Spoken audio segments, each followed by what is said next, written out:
on, 49 faithful, let's get it. Because it's 49 in mine. We gotta do this one time for the Empire. It's 49 in mine.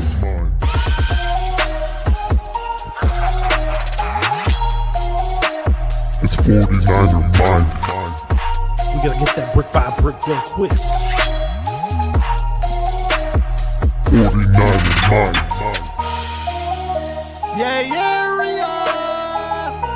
Yo, we can't listen to them haters, man. 49 in mine. We from the Bay. 49 in mine. We them San Francisco 49ers. 49 in mine.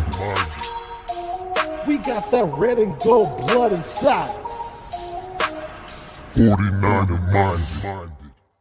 Oh yeah, freak out, yeah, I'm looking right into the video scope, and this is Macho Man, #1 Macho Man impersonator, past, present, future, yeah, and I'm here to tell you, you are watching 49er Minded with Bashar, yeah, the cream of the crop, dig it?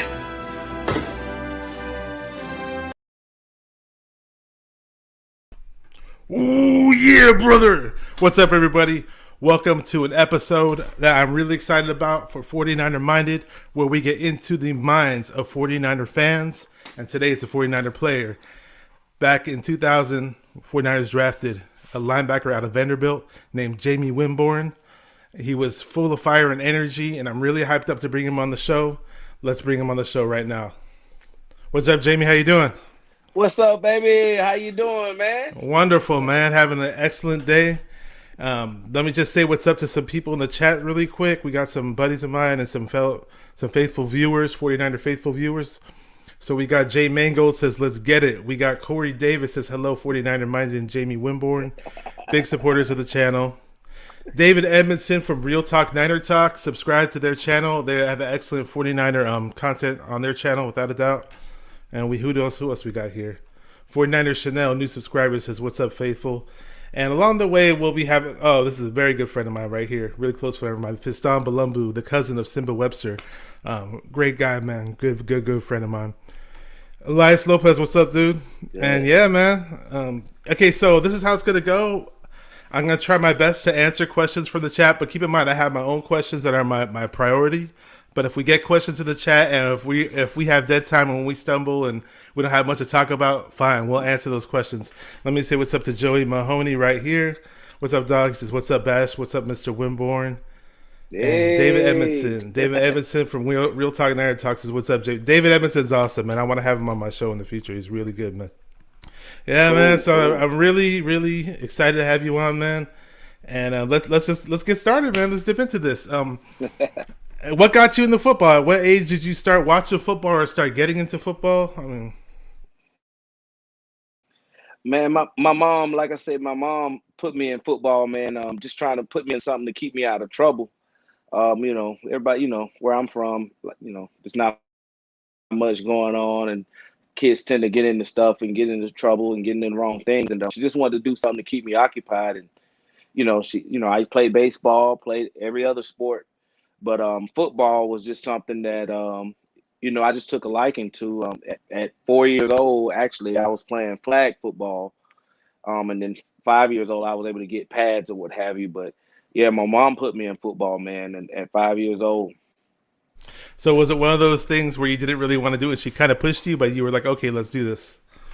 No, I was ready, man. I'd already, I used to walk around my aunts and stuff, and I used to put the socks in my shoulder right here, and in both shoulders, and say, I was a football player. I'm a football player.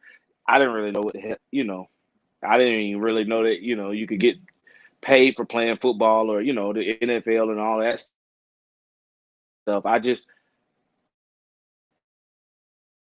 and stuff like that. So that's really why I did it. But it turned out to be something great. There you go. I know that people call you Speed Limit.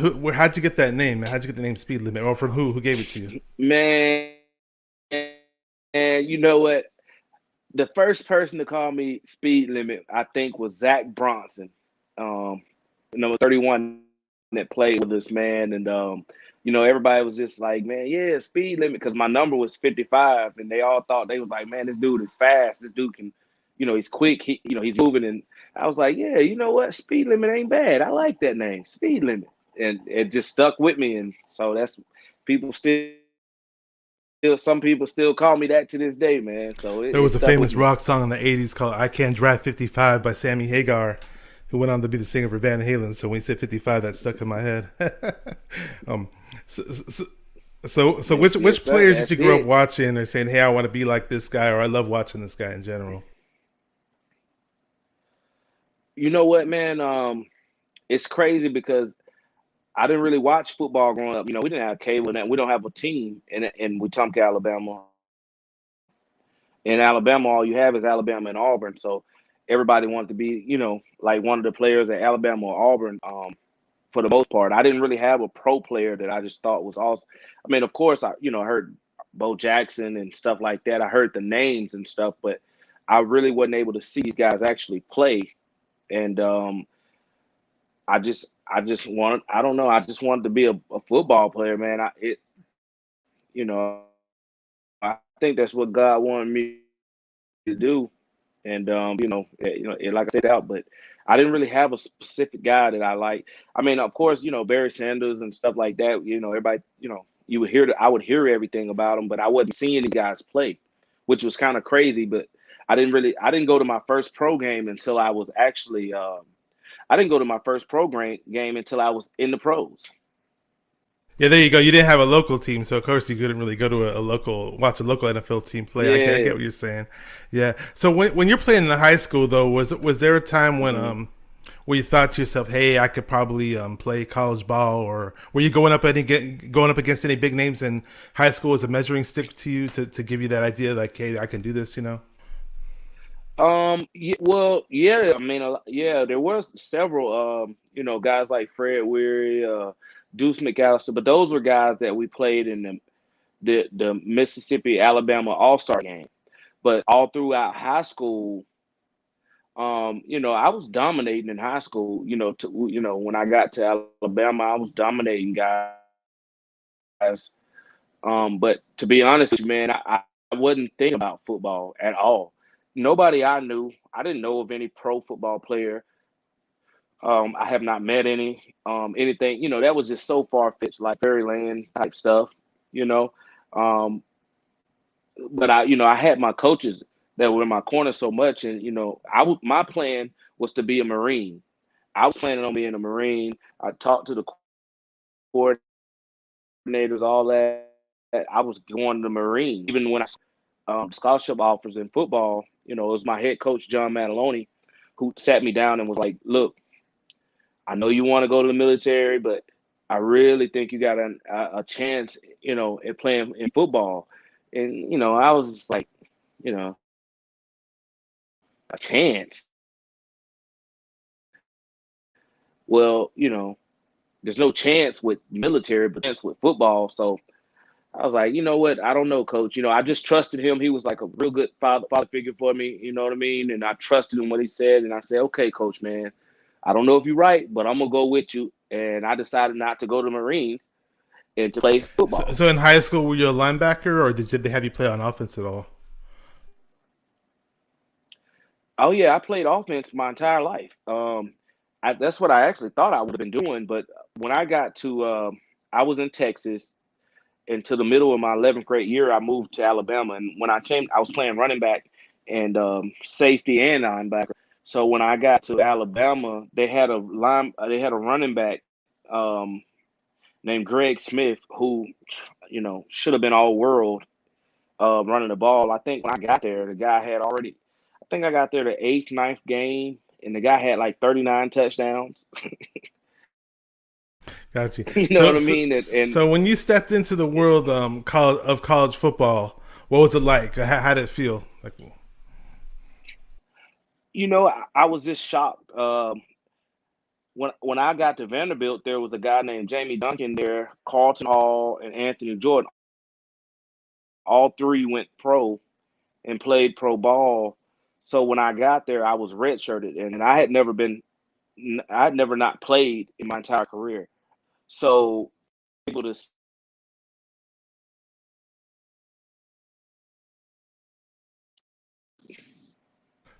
Your voice was cutting off a bit for a while. I didn't want to say it. I'm But so yeah, yeah.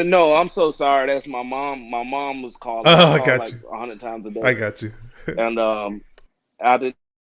She didn't know I have the interview right now, but yeah. When I got to Vanderbilt, it was just I was kind of starstruck, to be honest with you. I was able to. The coach let me travel to other games when they were playing guys like Fred Taylor and Peyton Manning's and all of this stuff. So I was able to go and see these guys play.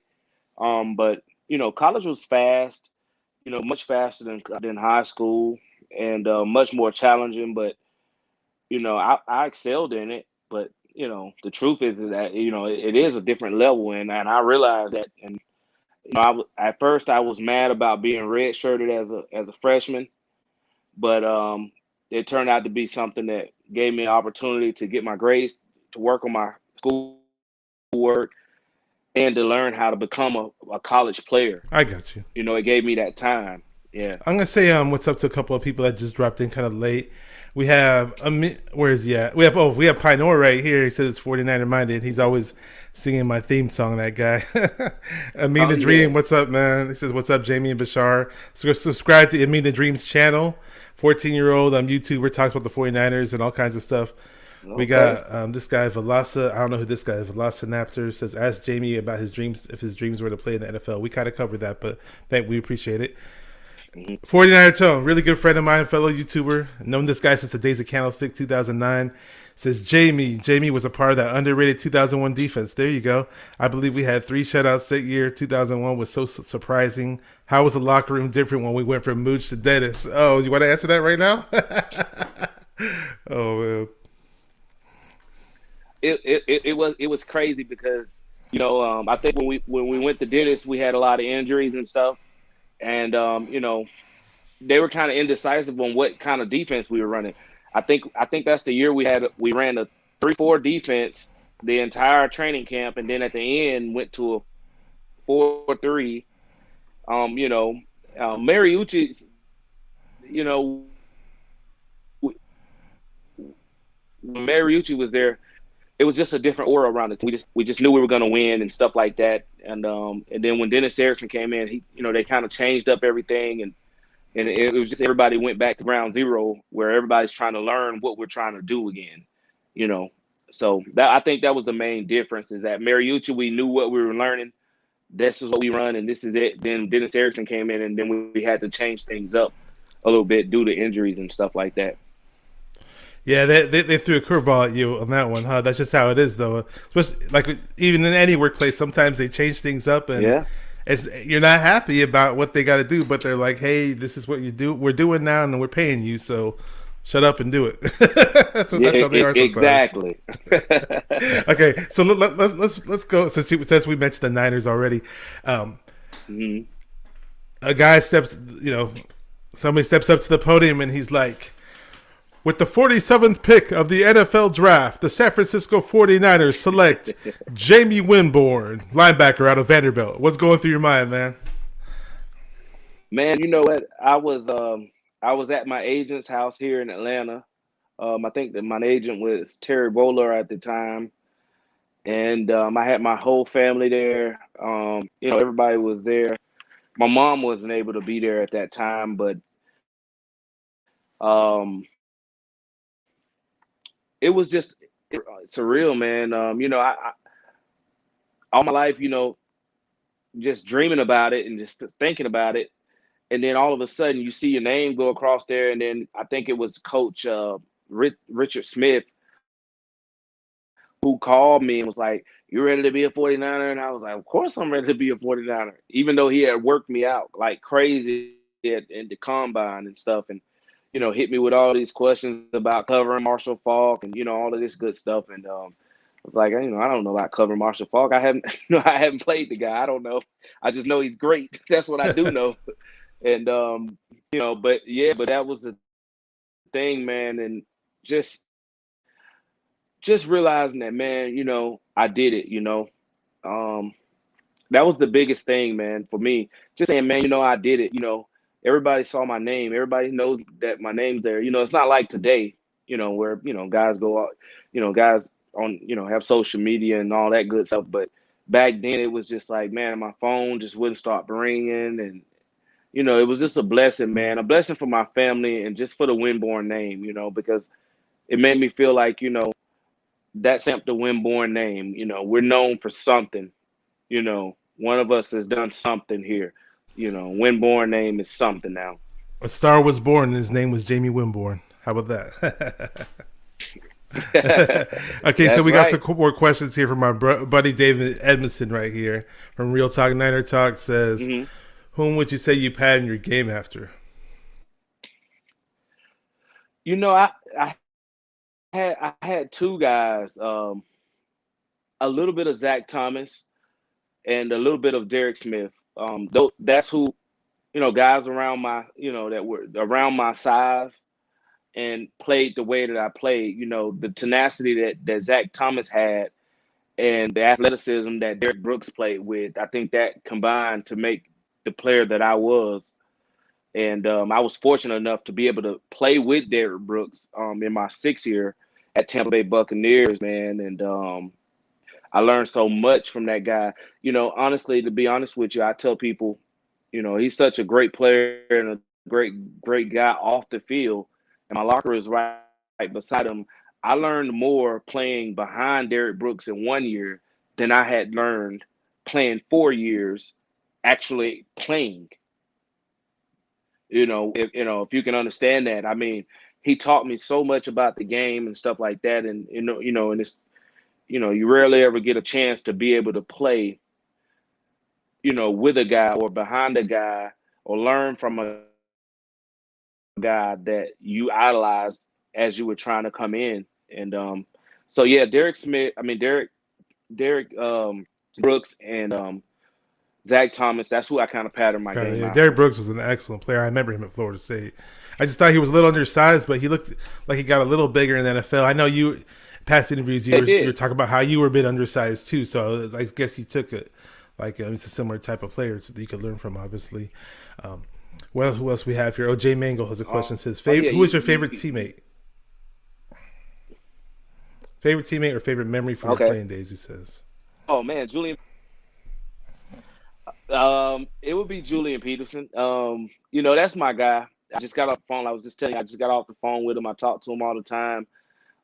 He took me under his wing when I was playing, when I first came to the team. And, actually my favorite, one of my most memorable moments was we were over in, I forgot what island it was in Hawaii. We went to about 5 or 6 of them, and we're playing the fire department for charity. And Mike Rump was the first round pick for us. And we snuck out, and we were out on the golf course, and we were riding scooters in Hawaii, and you weren't supposed to be out a certain distance out there riding the scooters, right? And we completely forgot that, we're riding. You're not supposed to ride on the golf course, first of all. So we're riding the scooters on the golf course, and Mike Rump, the sprinklers came on as he was riding on the sidewalk, and he ended up falling and skinning the whole side of his face. Oh, wow. That must have sucked. But I mean, it was just funny because we weren't supposed to be out there at all. And then the damn sprinklers came on, and we just like, oh my goodness, what are we going to tell Coach? What are we going to tell your wife? Oh my goodness. Mike, you idiot. How do you do that? It was just a funny time, but I always remember that. Every time I see Mike or talk to Mike Rump, I always tell him, remember that Hawaii? You get your whole face. That's a memory you got. So there you go. He answered that question very good for you. Something we never knew as 49er fans. We got Joey Mahoney's. I got some TO questions for you, and Joey Mahoney has a TO question for you right here. He said, did TO to ever tell the guys in the locker room what celebration he was going to do? I have a feeling he didn't. He didn't. But I can tell you, when he did the popcorn thing, he and I were arguing. and before the game, not arguing in a bad way, but just, we just talking noise at each other and stuff. Cause he's from Alexander City, which is like 15 minutes away from my hometown. So we're talking noise or whatever. And he was like, I hope you got your popcorn ready. And I'm like, hell are you talking about, some popcorn? He's like, cause it's going to be a show out here today. And I said, oh, really? Well, I can't wait to see it or whatever. So that's when they started all of that with the popcorn and this and that. So, that came about. But no, T.O. was the Sharpie thing. He said he had something going on that time. He said I got something real special, whatever. But I didn't know it was gonna be him signing the football. I didn't know that's what it was gonna be, the Sharpie thing. But that was brilliant. I mean, that's one of the best celebrations ever. I don't think I've ever seen a player sign the football. I've never seen I still to this day, I don't think I've ever seen that. Yeah. Have you ever seen anybody with a Sharpie? Not that I know of, no. I like the pom-pom one, though. I thought that was pretty funny. I like the pom-pom one with the cheerleaders. That was cool. Yeah. He appreciate the girls that be cheering all the time and stuff like that. And I think that's where that came from, because they don't get as much love. And, and as people know, they don't get paid as much as people would probably think that they do. And they're there every game celebrating and cheering, and they have a hard job, and we appreciate it. So I think that's where that came from with T.O. A lot of people don't know it, but T.O. was a really good guy, and he thought about other people and stuff like that. It's just the way that he did it. He had his own way of showing that, and that was the way he showed with the girl with the pom poms. Oh yeah. Let me see what's up to a couple of people. We got Fable, I'm good supporter of the channel. Fable JVC says, what's up, guys? Hey. And we got my buddy Fiston Balumbu says, did Jamie ever miss curfew? If so, what was the penalty? Uh-oh. No, unfortunately, I didn't miss any curfew. My entire time playing, in my entire career, never late to any of that stuff. Well, I take that back. I missed the plane and when I played for the Tennessee Titans, because I didn't know where they would meet at or whatever. But no, I was never. I had to pay for my own flight to get to the game in Seattle and all that good stuff. And but no, I didn't miss curfew, man. But and I partied like hell. I mean, I enjoyed myself. I know I did, man. I was, you could catch me at the Beehive. Ambassadors, I was in Oakland. I was gonna say about the Bay Area, man. What was your feel about the Bay Area when you got the whole nightlife and just the whole scene in the Bay Area? How was it? Listen, the Bay Area is like nothing that people ever know until they go there. When I got there, I was so happy to be there. Like, I would get out and I would go and meet people in grocery stores. I would talk to people. Before the game, when it was at State Park, you have to drive down and you go through the people, in order for us to get to the stadium, the park. There's a whole bunch of neighborhoods to go through, and sometimes I would show up there hours early, just get out the car and hang out with guys. You know what I mean? We got there hyping and all of that stuff. I just loved it. I just loved it, the Bay Area. I loved the people, and so I was always out there with. You know what I mean? I never thought I was. Consider myself, oh, you're an athlete. Well, I'm a person first, is how I looked at it. And I just happened to play for the 49ers. That's my job. But I enjoyed the people. They were real receptive to me, man. And yeah, I used to go to the club all the time, and Coach knew that. I mean, Coach Mariucci knew this guy goes out, but this guy's going to show up and this guy's going to work hard and he's going to work his butt off. And on Sundays, he's going to play his butt off. And, that's why I have a lot of respect for Coach Mariucci, because he treated us like professionals. But the Bay Area, man, there's nothing like it. Matter of fact, I took my girl out there when I was the honorary captain, man, and she's been trying to convince me to move back out there ever since. Yeah. Bay Area! It's been ringing in my head, man. When you said hyphy, you were there for the birth of the hyphy movement then. Yes, that exactly. Listen, I used to play dominoes with E40 and all this stuff, man. Like, well, he crushed me. Like, I don't bang bang, not man. I mean, it's just something special about the Bay Area and the 49ers. I mean, it's hard for me to explain it to people. It's just something different, and it's just a different culture, and it's just the love is just so big and so strong out there, man. It's just, and they gave me my first chance to be a professional athlete out there, man. So I'm forever grateful and dedicated to them. I got other teams that I love too. The Broncos. Your voice just cut off, bro. I think you got a phone call or something. That's probably what it was. Man, that's my mom's again, man. She'll call to, you know. I'm sorry, It's all good. I can't tell her I'm on an interview. I got you. Okay, so we got 49er tone. I heard you say something about the Broncos, how you played in Denver or something like that, and then it cut off. Yeah, no, I was saying, I got a lot of love for the Broncos too, because it was such a beautiful area and stuff like that. And and they treated me really good out there too. But the 49ers gave me my first opportunity. They drafted me out of college. And, I spent 5 years out there, and it was just awesome the entire time. Even though, and it was so crazy because even when things weren't going so well for me, football wise, with the Niners or whatever, with all the different coaching changes, especially when Mike Nolan came about. I read that article. But the fans were behind. The fans were behind me. You know what I'm saying? The fans were behind me. Like, what are you doing, dude? Like, this is one of our guys. You know what I'm saying? And when you got that kind of love out there, it's just different. And I mean, the guy just completely screwed up the whole team when he was there. He sure did. He fired him. He sure did. Him and his suits or whatever. He was just a big. I personally, when I saw the headline, I saw that you got traded. It hurt me. It pissed me off that day. I remember when that happened. I was at work when I saw that, and yesterday I read an article about it, and I got even more pissed because I didn't know about these details or whatever. And I was like, oh my gosh, but Yeah, it was a lot of lying going on, stuff like that, and Derek Smith, you know what I'm saying, and Julian Peterson, Jeff Albrecht, these guys stood up for me in the papers.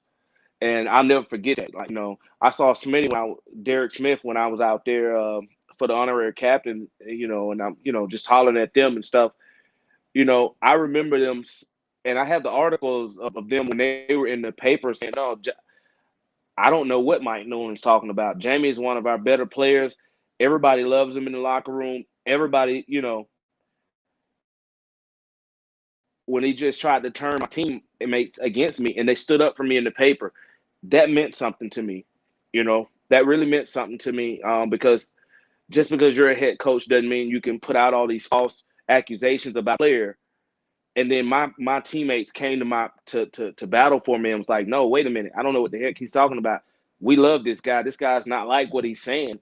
And that meant something to me. But, that's neither here nor there. But, it's just like I said, I had so much love out there, man. It was just ridiculous, man. And you go to a tailgate. I remember Jeremy Newberry used to have like 60, 70 people at a game, barbecuing his moms. His pops and stuff. Everybody out there. Joe Garcia's dad out there. We just hanging out. It was like a big family, man. I can't explain. It's like a family. That's what it was. Everybody had love for each other. Even, we had our bickerings and stuff like that, but game day, man, hey, it's bang, bang, not a game. Believe that. So, it's just a great place to play, man. Any player gets drafted to the Niners out there, they'll get it. They understand it as well. Oh, yeah, man. I'm really glad that you're telling me all these things that we never heard of before. And trust me, the fans were definitely behind you, and I'm sure you knew that. My buddy 49er Tone says, hey, Jamie, did you have any interactions or any stories with Bill Walsh when you were in San Francisco? Did you get a chance to talk to him, or any stories you got for us? Yeah, definitely. Bill Walsh is a great guy, man. He had all faith in me and stuff, and what I could do. And a lot of guys out there. Terry Donahue was there actually. But Bill Walsh, I had some conversations with him, and and he would just basically tell me, the sky's the limit. You're on usual talent. Probably could have been a first round. I was like, yeah, but probably if I went, if my school, we'd won any games. I won more. Listen, I won more games in my first year in the pros than I did my entire college Oh wow, career. that's interesting. Can you? Yeah. Yeah. So but he had a lot of courage, a lot of confidence in me and stuff, and he's just one of those guys. When he speaks, you listen. He's seen some of the greats. Coach some of the greats, and just a real good dude, man. And like I said, man, had a lot to do with them picking me on, at the Niners. Yeah, Bill Walsh was heavily involved with them drafting the players back then. Rest in peace, Bill Walsh. And Terry Donahue too. He passed away recently. Yeah. Yep. So we got David Yang. I call him David Yin Yang twins. He says, number 55, Jimmy Bourne. What's up? And what did he What's say? up, baby? What's happening? You got Don Suave. He's a good buddy of mine. Javier says, "Yay area." Now they starting to say Trey area. He said, "I know there were fights in the locker room." Oh, look at this guy instigating things, man. Oh, I got a question for you. Yeah? This came to mind because Okay. the reason why I'm interviewing is because you initially were interviewed by a buddy of mine, CG Ruthless. I'm sure you remember being on there, and I was like, "Oh, cool! I'd like to interview this guy too."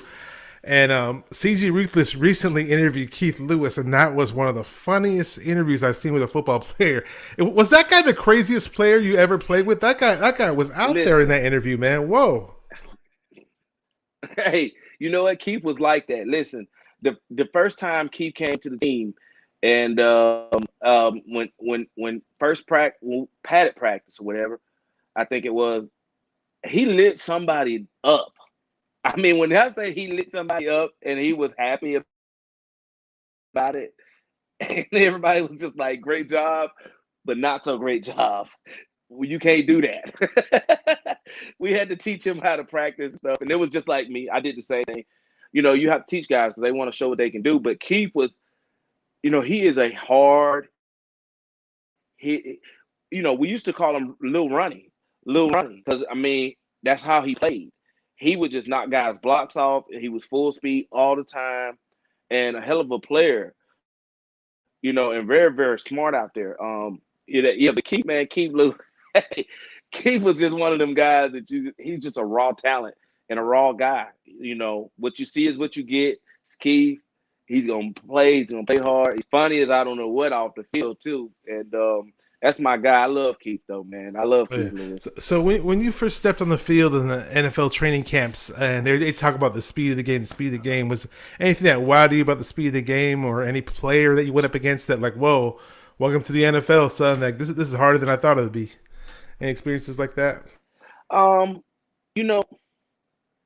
What it was it wasn't just really just like wow what on a certain player or anything like that. What it was the Spurs was crazy. I'll give you an example. My first preseason game was against the Chargers, and I remember lining up.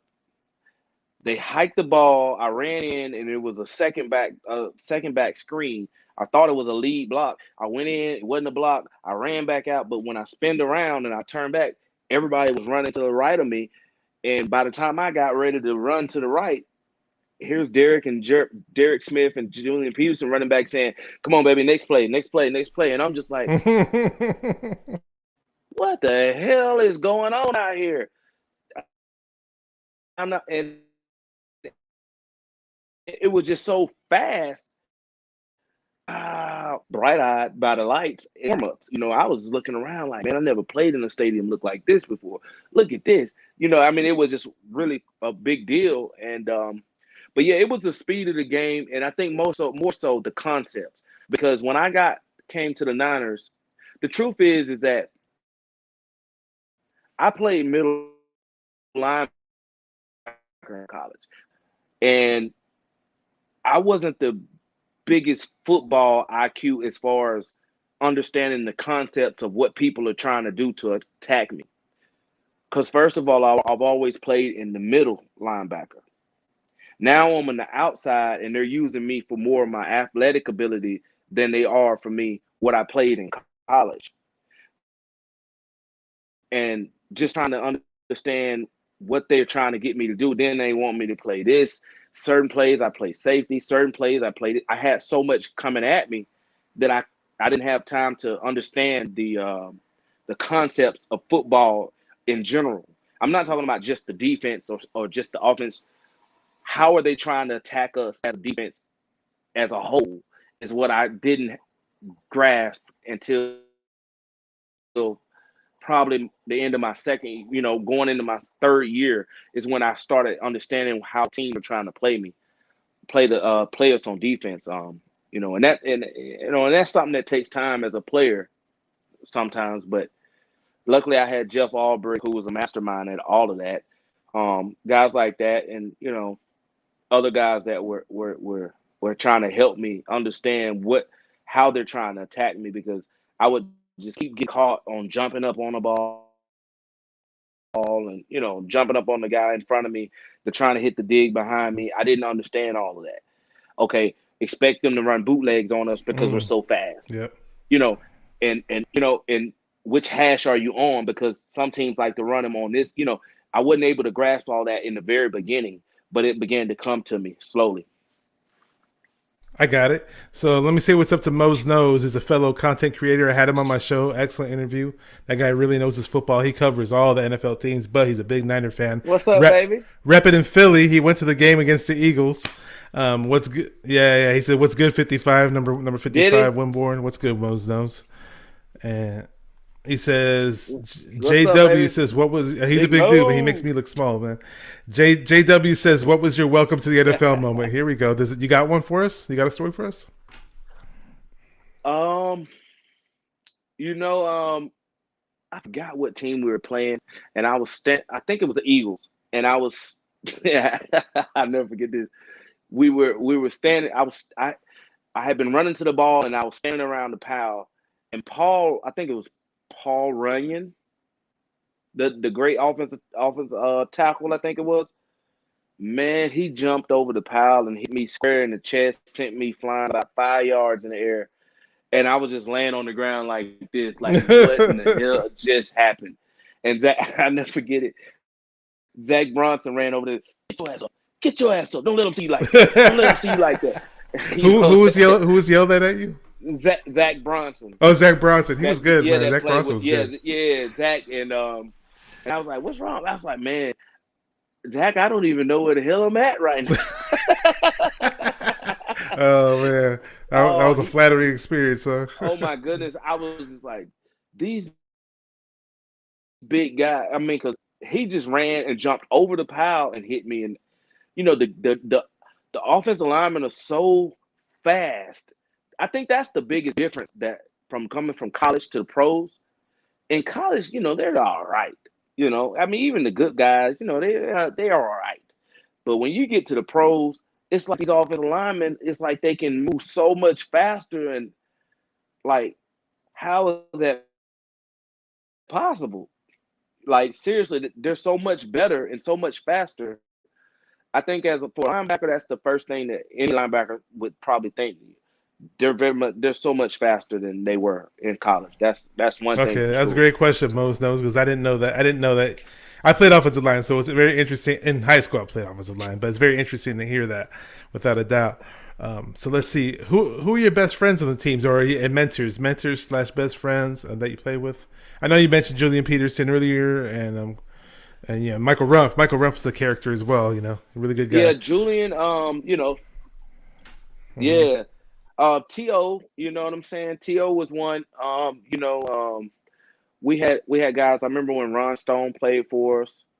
Yeah, he was good. He was a big mentor for us. Ron Stone, Derek Deese, and Garrison Hurst. I mean, Bryant Young and Dana Stubblefield. You know what I mean? They in the beginning, so easy. They just tell me, hey, 5.5 speed limit. You just go do what you do. We'll keep them off of you. You just go do what you do. Don't worry about nothing else. Just do. When Dana Stubblefield and Bryant Young tell you that makes you feel comfortable to go out and do what you do. But yeah, those were some of the main guys. Tony Parrish as well. You know what I'm saying? I mean, a lot of guys, Ahmed Plummer, all the guys, a lot of good guys when you played during those years. Yeah, we had some good locker room guys. That's good.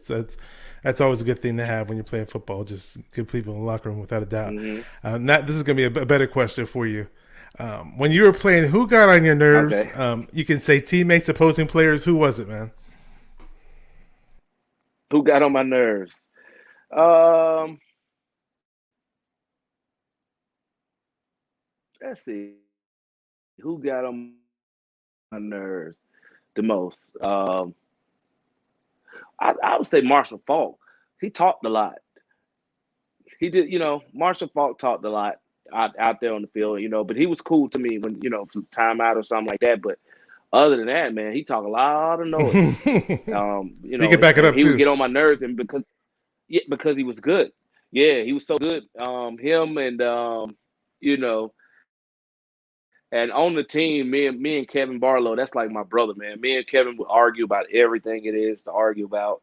But then, he'd be in front of my house in a limo, ready full of girls, ready to go to the party or something. Kevin You know who? what You I'm said saying? Kevin? So Kevin Oh, Barlow. Barlow. Okay. Yeah, yeah, that's my Yeah. guy.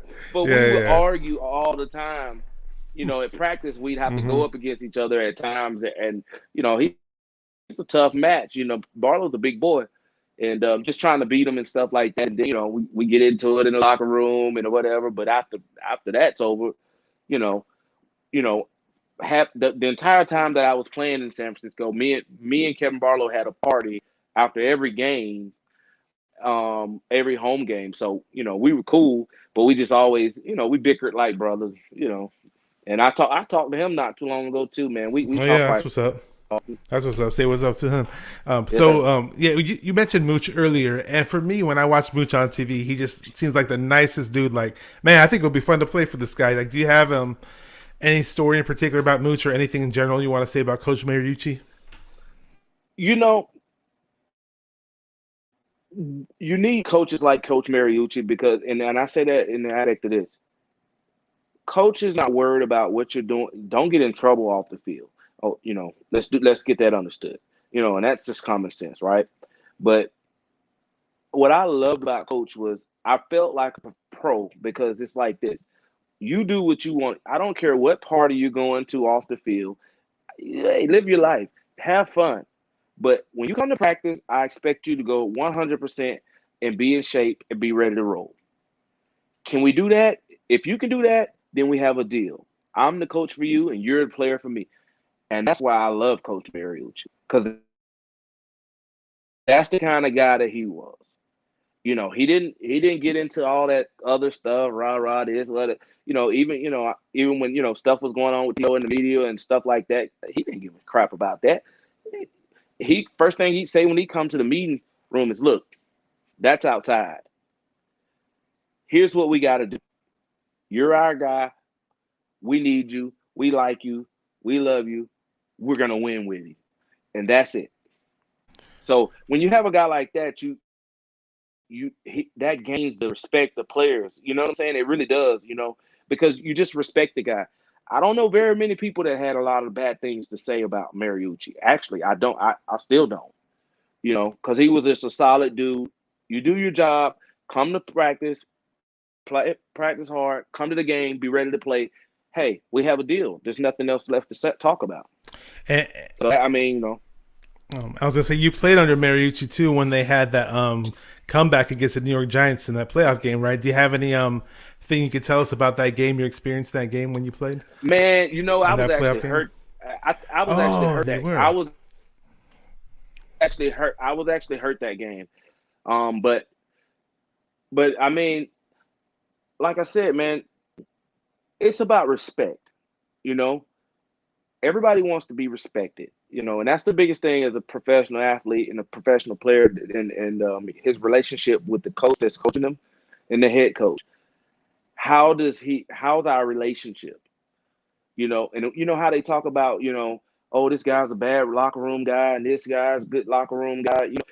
And when they're drafting guys, that's why they're trying to find the best gel of guys, the best guys that gel well together, so that we can fight for one another and we can play well. When you have somebody in there that's just everything's just disrupted. A lot of guys don't like them, this and that. that creates separation and stuff like that. But what we're looking for is guys that can be professional and understand that you have a job to do. Come here. If you don't like something, keep that outside of here. But when you come here, everybody loves one another. Everybody's going to work hard for one another, and we got to win. That's the game plan. We're trying to win. That's all it's about. It's about winning.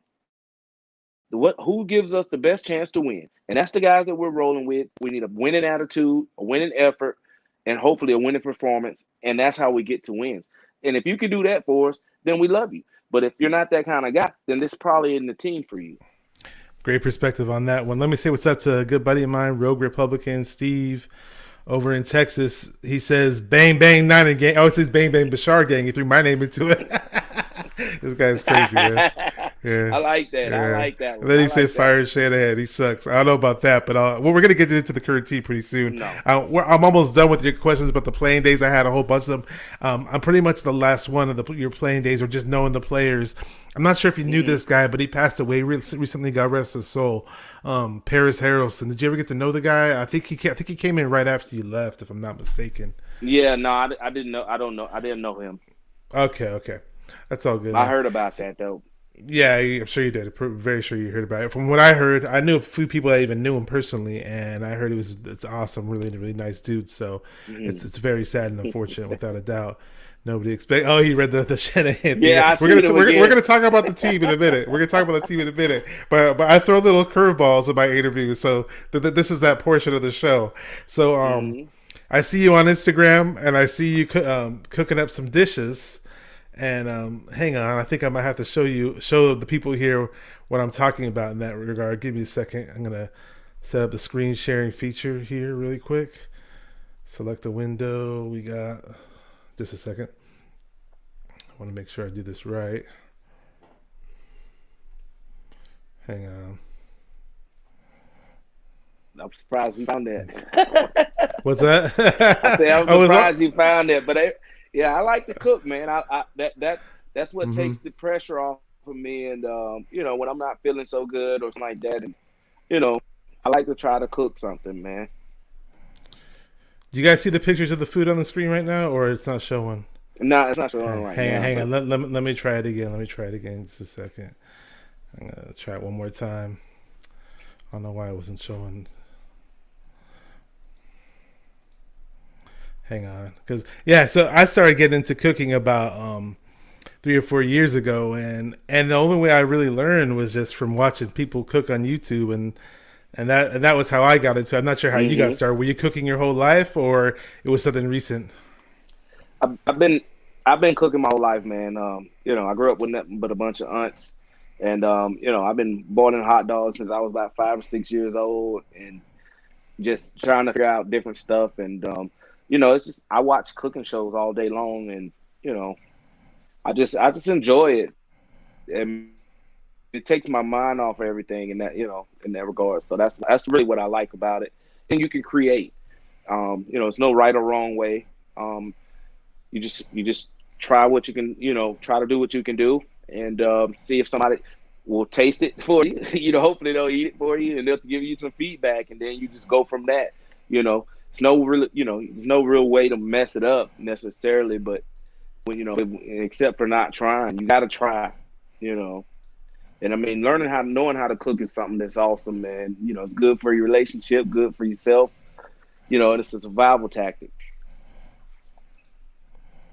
Hang on, sorry, man. I'm trying to do the screen sharing thing. Yeah, I mean, if you can't get it, I can definitely share with you one. I'm gonna pop up in a second. I figured out how to do it. Hang on, really quick. We got a guy. 49 Tone has one more question, really quick. Do guys in the locker room who battled all game and it comes down to a kicker missing the field goal to lose the game, it's Sir oh my gosh, you're making me laugh. It's Sir Jose Cortez's name messing around. He's talking about when kickers do the game losing field goal. Do you guys get on that kicker in the locker room or whatever? No, not at all, man. Because first of all, especially Jose, we love Jose because he's made some game winners too. I mean, he's done well for us as well. And this is the thing about guys that kick the ball. Nobody else in here in this locker room can do their job, but there's a lot of guys that can do the job that I do. But there's not very many guys that you can put out there for a 40-yard field goal, and they actually can do it. So we leave those guys alone. They're kind of in their own world over there. Guys don't get mad at them. You hear certain comments sometimes like, "Oh man, dang, why he didn't make the kick?" And this, yeah, well, hey man, you missed 2 tackles in the game. That's the same thing. Except when it's his turn, he doesn't have 2 and 3 that, and if it's safe. But we know you can't get on those guys like that, man, because they're special breeds. And if you got a great kicker, a guy that can kick the football, man, you give yourself a great chance at winning the football game. Hey, without a doubt, kickers are football players too, right? Oh man, hey, we all make mistakes on the field. They are very special football players. Okay, I figured out how to do it, so I'm gonna let's see, select entire screen. I'm gonna allow this, and now, hang on, we got it right here. What do we got right here, Jamie? Oh, right here. That's your little bar. I see it right. You know what? I was in Alabama for my aunt's birthday, and I was cooking all kinds of sausage, ribs. I had corn on the cob. What else did I have there? I had a little couple pieces of chicken. Yeah, see some hot dogs. My feet are hot links. I see some corn on there. Next, we got this is your little pasta dish, right? Yeah, that's a chicken with it looks like I had a cream sauce on there with broccoli and onions. I think it is and that's the angel hair pasta. And we got this right here. And some cheese fries or something with some ground beef on it or something like you got. Oh yeah, I was making the chili cheese fries. I think my daughter had asked me something about them, and that's my shrimp disc. I make that in my wok, my new wok that I bought. There you go. Yeah. Oh, cool. I got a backyard wok too, but I haven't used it in a while, man. and that's my pizza right there, man. I'm a big pizza guy, so I got my pizza questions lined up. I make my own pizza, and that's another one of my pizzas right there. My little combination. Oh man! So yeah, you got skills. I'm always throwing food questions on here. I got my pizza questions that I always have. Like for example, are you a fan of New York style pizza, or would you rather have a Chicago style deep dish pizza? What would you prefer? I think New York style for me. You like to fold the slices? Style. You fold it? Yes, yeah. I love it. When I go to New York, I go crazy. That's all I do is go to New York and I walk and eat and buy stuff to take back to the hotel. That's all I do. I remember Little John. I don't know if you ever seen that guy on YouTube who does those pizza reviews. He's like, one bite, everybody knows the rules. That one dude with the beard. I'm not sure if you've seen him, but sometimes he'll have celebrities or he'll have NFL players or rappers or whoever with him. And I think you live in the Atlanta area, right? Yeah. Because I know when they were in the ATL, they had Little John on there. And Little John got there late, and the guy was making this big funny story how Little John hasn't showed up yet. And then they were over at Mellow Mushroom. And Lil Jon was saying this is his fire pizza spot. I'm not sure if you ever had Mellow Mushroom over in the ATL, but yeah, I have. Is it good? Because Lil Jon kept talking about it. They're pretty good. They're pretty good, man. They make a couple different varieties of pizza, man. They're pretty good, man. I like it myself. Okay. So I got we think we got a couple of more questions here. See in the chat what we got. Let's see, because I'm going to talk about the game in a minute. I'm going to talk about what we saw this past game. Oh man. Let's see. Rogue Republicans is Steve, my boy in Texas, says, I think that if you look at Harbaugh or Walsh, they had great system. Kyle tries all these trick plays. And in the end, did it win the Super Bowls in Atlanta for our squad? We're going to talk about Kyle and all that coming up. Man, I got to put my questions back up because I had clicked away from them. Let me see. I think I pretty much answered all the food questions. I'm always talking about food. That's like a big hobby of mine. Have you ever had Indian food before? Because I love Indian food's probably my favorite food, to be honest with you. I love that spicy tandoori chicken. That's my thing. Man. That is it. I like that as well. Yeah, no, I eat all of that. My ex-wife was Somalian, so I. Oh, there you go. I love Somalian food. I'd eat all kinds of Somalian Dora Yeah. Watt and all of this other good Dorowa, stuff. I had Dorowa. I've had that before. The Ethiopian. I'm actually was born in Iraq, so Somalian food and Middle Eastern food Oh, okay. that we share some of the same type of spices and stuff like Same. that. So you walk into a Hmm. Somalian restaurant, it kind of smells like what you smell in a Middle Eastern restaurant. And I love. I was gonna ask about Middle Eastern food for you too if you ever had that, but Oh Somalian yeah, food's I've had good. all of it. I've There's a had that. restaurant in San Jose called it's a Somalian restaurant called I forgot the name of it. Juba in San Jose, the Somalian restaurant. I used to hit it Okay. up all the time when I lived in San Jose, man. Their food's so bomb. Oh yeah. And I used to tell people to go eat. They're like, "Why are you Yeah. telling me to go to a Somalian restaurant?" I'm like, "Shut up, just go try it, man." Yes, all you gotta do is just Yeah. try something different. Why not? Uh, my friend says I talk about Bash's tandoori chicken to this day. One time at the there was a tailgate party at Avaya Stadium for the San Jose Earthquakes, and I made tandoori chicken at that tailgate. And him and his boys were there were some African dudes there at the tailgate, and they were all taking pictures with me and like, "Oh, this guy knows how to make chicken. This guy knows how to make chicken." Oh man, he's bringing that story up. Okay, so the Niners had a game. That's it. We had a game against Green Bay Packers on Sunday. Did you watch the whole thing? And what are your thoughts, man? Any random thoughts you want to spill out? Go ahead, man. Yeah, I watched it. And it was a close game for them. I mean, they still, even with all the mistakes that they had, they still was almost able to pull it out. I think Brandon, Ayuk, I think Mr. Ayuk, I think they got to get him more involved in the game. He's a great player for him. He dropped a couple passes that should have been caught, and then the secondary, I think, some of the flags, I don't know. They don't let them play anymore these days, but, it's the same for, both sides of the football, so they got down there. They got a lot of stuff going for them, through the penalties, and then,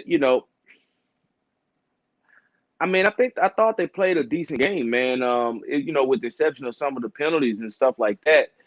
Um, what they do they gave up almost 100, a little over 100, if barely 100 yards rushing, and they and then they had what, about 260, something like that, Yeah, the 49ers on the suffered a lot of passing, injuries in the which was with backfield. yeah. I mean, we're having to get away from what we do because of injuries.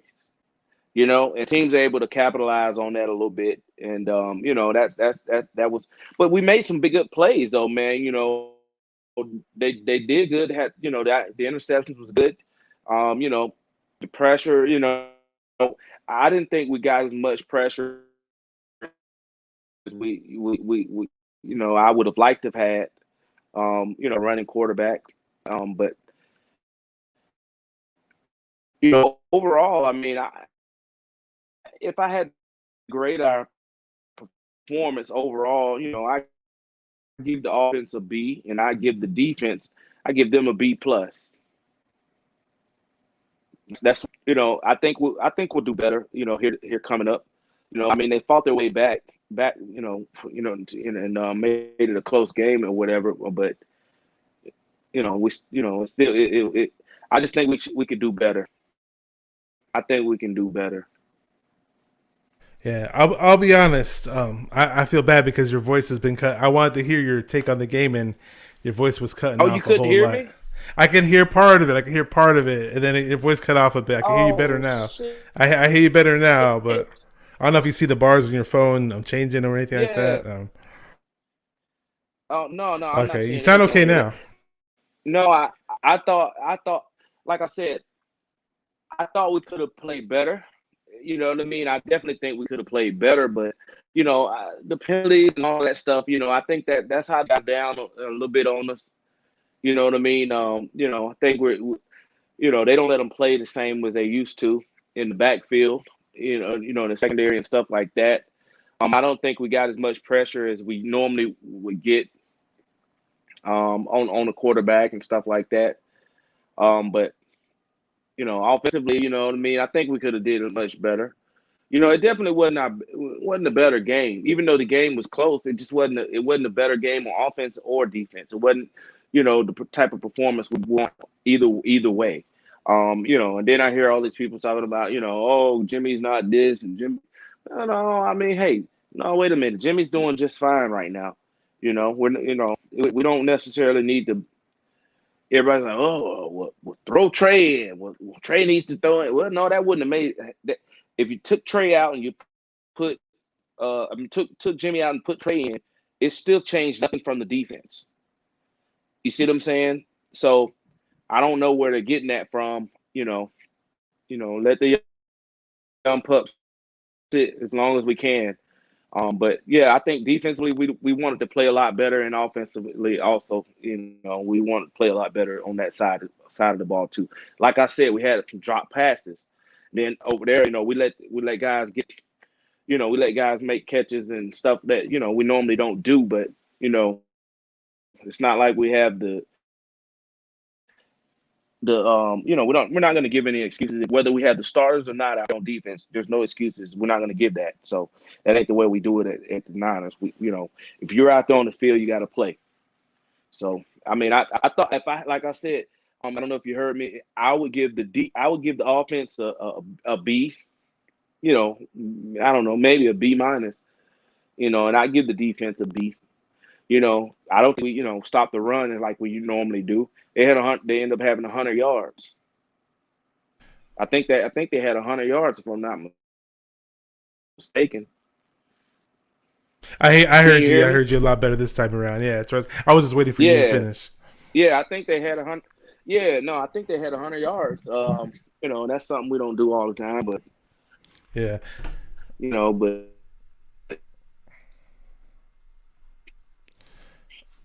I hear you cutting now. I mean, it's early in the season, man.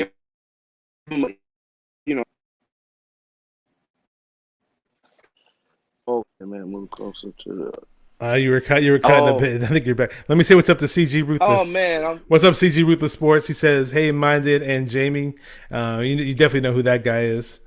You've talked to that guy before. You better believe it. Yeah, you know who that dude is, and yeah, it was one of those tough, hard fought games. In the first half, I'll be critical about Jimmy G because I saw him throw certain passes, behind receivers or late, or he'd stare receivers down. I don't like it when a quarterback stares a receiver down because it leaves him successful to get a big hit from the defense. And it's a bit of a roller coaster ride when I watch Jimmy G lately, at least on my end. And I am a bit anxious. I'm a Trey guy. I'm not gonna lie about it. I'm a Trey guy. I want to see him there. Some people say he's not ready. Some people say he is ready. We won't know for sure until he plays a full game. We won't know. But I will say this though, Shanahan. When we saw it in the preseason game versus the Raiders, and Shanahan put this out towards the media that, he was hinting that, hey, it's gonna kind of be like every now and then we'll throw Trey Lance in and have him play because he's missed a year of football and we want to develop him, and you're not going to develop the guy sitting on the bench, especially if he missed a year of football. So, people were assuming that it was going to be like a Taysom Hill type role with the Saints kind of like, and it's not really like that because Taysom Hill would be in the game much more often than with Trey. Trey, you'd see him like one or two plays and you don't see him again. They threw him in that one play right before the half. Boom, he ran in and got a touchdown. That was nice. I just want to see Trey sprinkled in a bit more right now. I just think it would give a nice spark to the offense. I know some people say when you have two quarterbacks, you don't have any quarterback, but just my personal thing, I just think at times the offense is kind of stagnant. And I hate it when we go 3-and-out multiple times. We were down 17-0 in the first half at one point, and that really had me heated because we're playing against freaking Aaron Rodgers, and he knows that our defensive backs, the cornerbacks, have been depleted. Jason Verrett was injured. Mosley just came back from the injury during the game. Norman, who was playing all right, freaking his helmet. So the opposing player's helmet ran into his chest, and he was coughing up blood. I was like, how did he get hurt? Then I finally saw the play. It didn't even look like he got hurt, but you could see the helmet go straight to him. So you realized it. We got a rookie, Diamador Lalorne, and Aaron Rodgers is licking his chops. They targeted Devontae. Devontae, they targeted him 18 times, 18 times. Like, wow. Like, so when we play these other teams, I want to strike. They strike fear in our hearts with their deep balls, attacking us with the deep ball, left and right, left and right.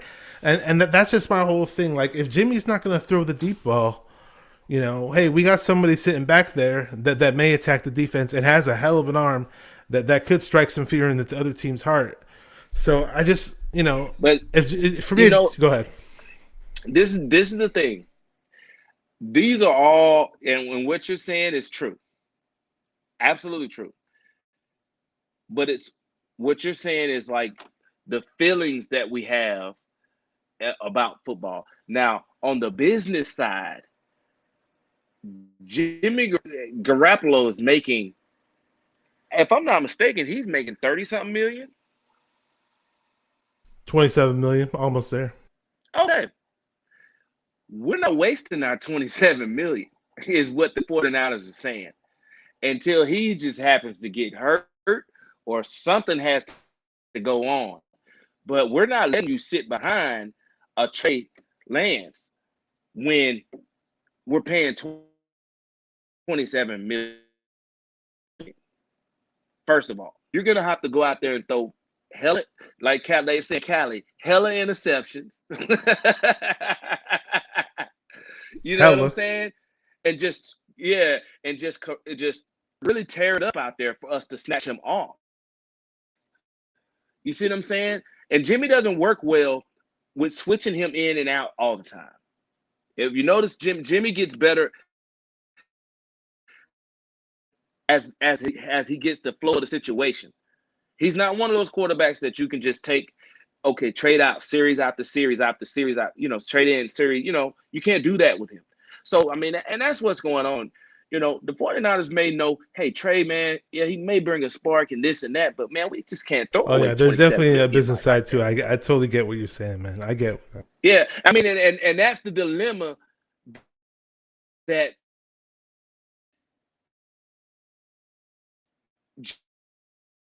John Lynch is in. That's Shanahan.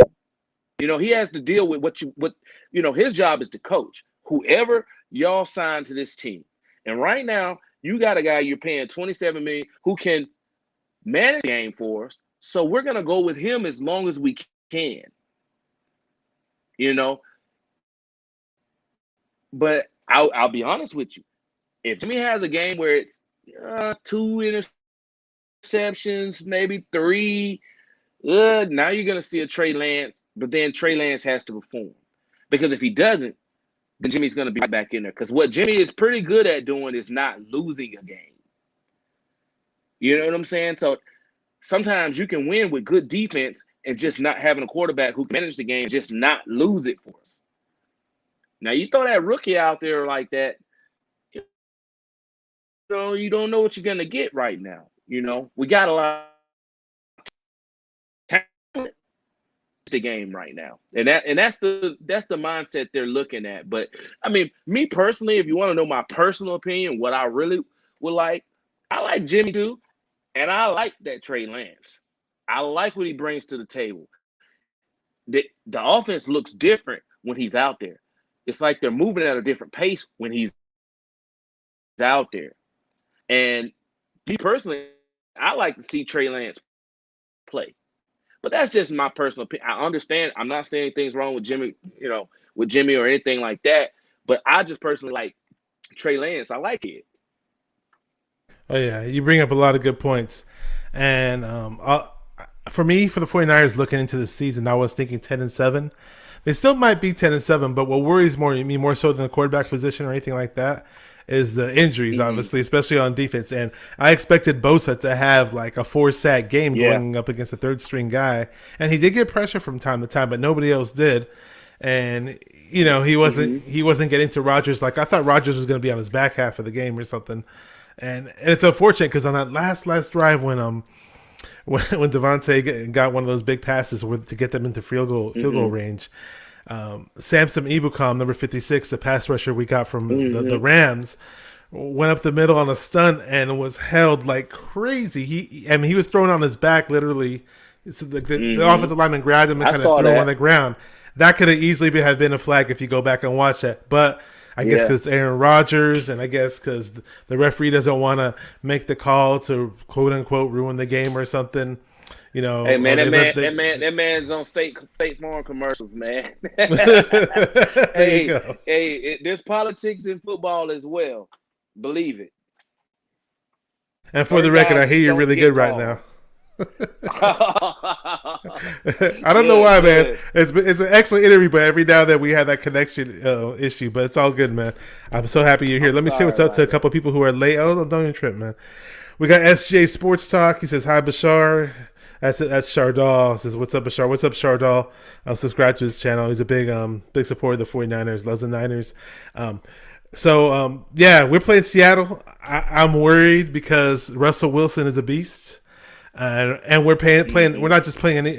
Now they lost the last 2 games, but we're playing a pissed off Seattle team, and they always play us tough, and they always have our number. It's in Santa Clara at Levi's Stadium. But do you have any thoughts about this upcoming game?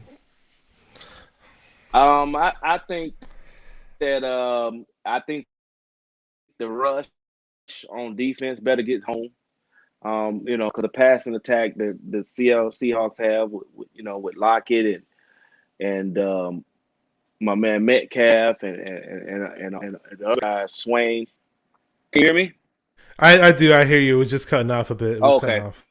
Okay, yeah, because my stuff is about to I got it. We're gonna end it pretty soon. But yeah, but I think they're I think if we can get a passing attack going or whatever, we'll be fine. But we're gonna need it against somebody like Russell Wilson, who likes to extend plays.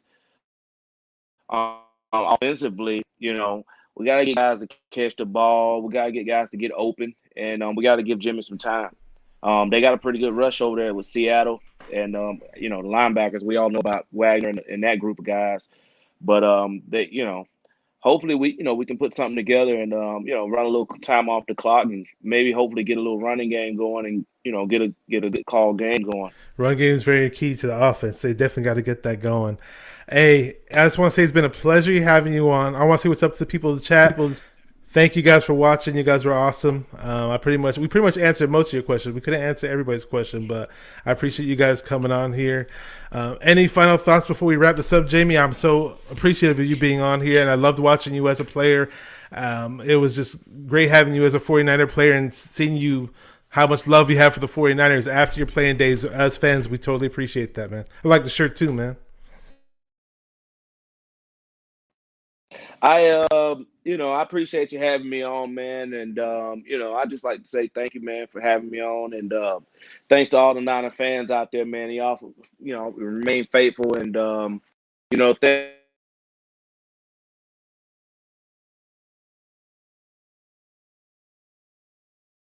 I heard you say remain faithful, then it cut off. Can you say it again by chance, or?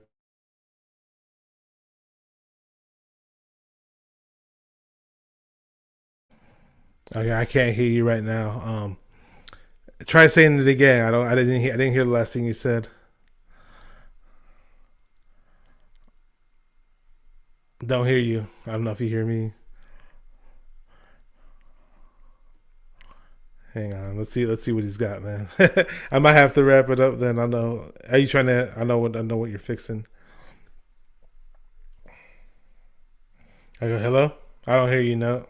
Okay, it's all good. Don't trip. It was an excellent show. Thanks again, Jamie. Love having you on.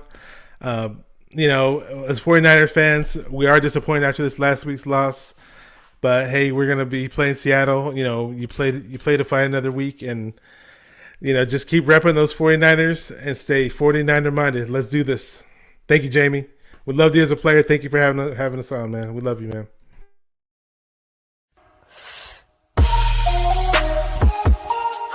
Come on, 49 faithful, let's get it.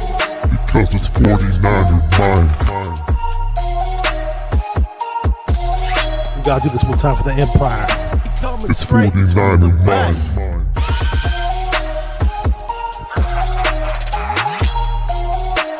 It's 49er mind. We gotta get that brick by brick real quick.